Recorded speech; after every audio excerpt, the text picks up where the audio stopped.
Kaixo, zemoz geha. Kantu batekin akoratzen naiz. Benitona, zenbat gera, lau, bat, hiru, bost, zazpi, eta holako kontukin. Hirurogeta hamargarrengo hamarkada, garai hartakoa. Zenekin nahi dugu osatzi Euskal Herria. Euskal Herri independientie edo nahi duen. Zeintzuk geha. Eta zeintzuk dira zuretzako.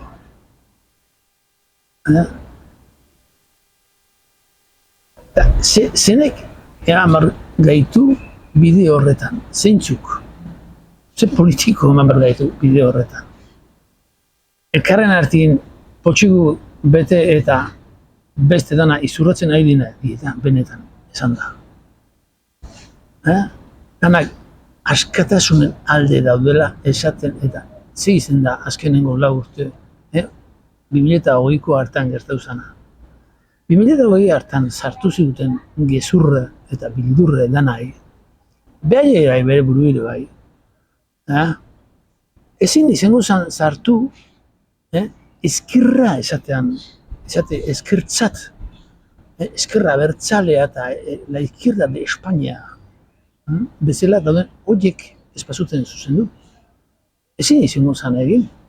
Eta giza eskubidea urraketa latzena egon dana oinarteko izin da. Eta gainea gero botika ez dan, pozoietan gauze bat zartu arrasteko guztioi. Zein medikuk itezun errezetie hori ipintzeko.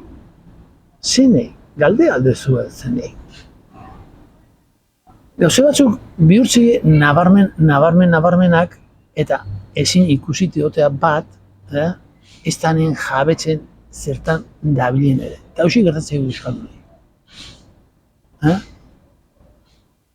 Berdeu benetan behitzi barure sakonien,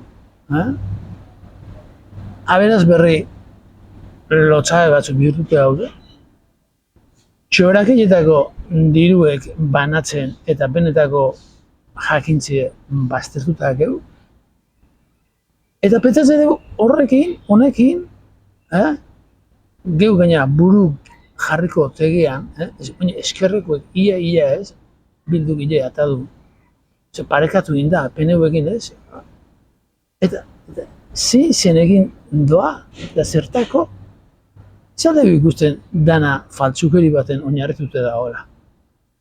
Hau, herritarrok espagea beste zentzu baten jartzen, hau, zer detena, gure Euskal Herriak hankaz gora jongoa. Hankaz gora. Eta uste ez den kaltie sortuko zaigu. Gaitz handi bat sortuko eta belaunaldi baten, 2 belaunalditan dena guztiz aldago zaigu.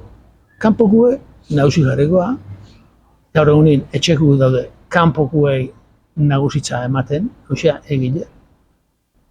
Laguntzi gauze bada eta besti da hori egitea. Egiten nahi dina, gaur egun. Bueno, nahi gu ustenik, ea, zemoz gertu ban.